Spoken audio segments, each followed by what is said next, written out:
அல்லாஹ் மேல சத்தியமா இன்றைக்கு மழை பெய்யும் என்று சொன்னா அல்லாஹ் மழையை இறக்குவான். பணக்காரருடைய பவர் அல்ல, அது ஏழையுடைய பவர்.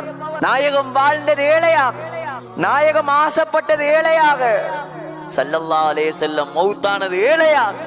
கேட்டான் அல்லாஹ், மக்காவுடைய மலைகள் வேணுமா? அல்லாஹ் நாடினா தங்க கட்டிலில் படுக்க வைத்திருப்பான். ஸல்லல்லாஹு அலைஹி வஸல்லம் சொன்ன வார்த்தை என்ன தெரியுமா? யா அல்லாஹ், நான் ஒரு வாழ்க்கையை வாழ ஆசைப்படுகிறேன். எப்படியான வாழ்க்கை தெரியுமா? ஒரு நாள் நான் வயிறு நிறைந்தால் அடுத்த நாள் நான் பசியில் இருக்கும். கையை தூக்குங்க சகோதரர்களை, என்னையும் சேர்த்து. பிறந்த காலத்துல ஒரு நாள் நாங்க பசியில் இருந்திருப்போமா? ஒன்றுமே தின்ன இல்லாம. புகாரியுடைய ஹதீஸ், 2 மாசம் ஸல்லல்லாஹு அலைஹி வஸல்லமும்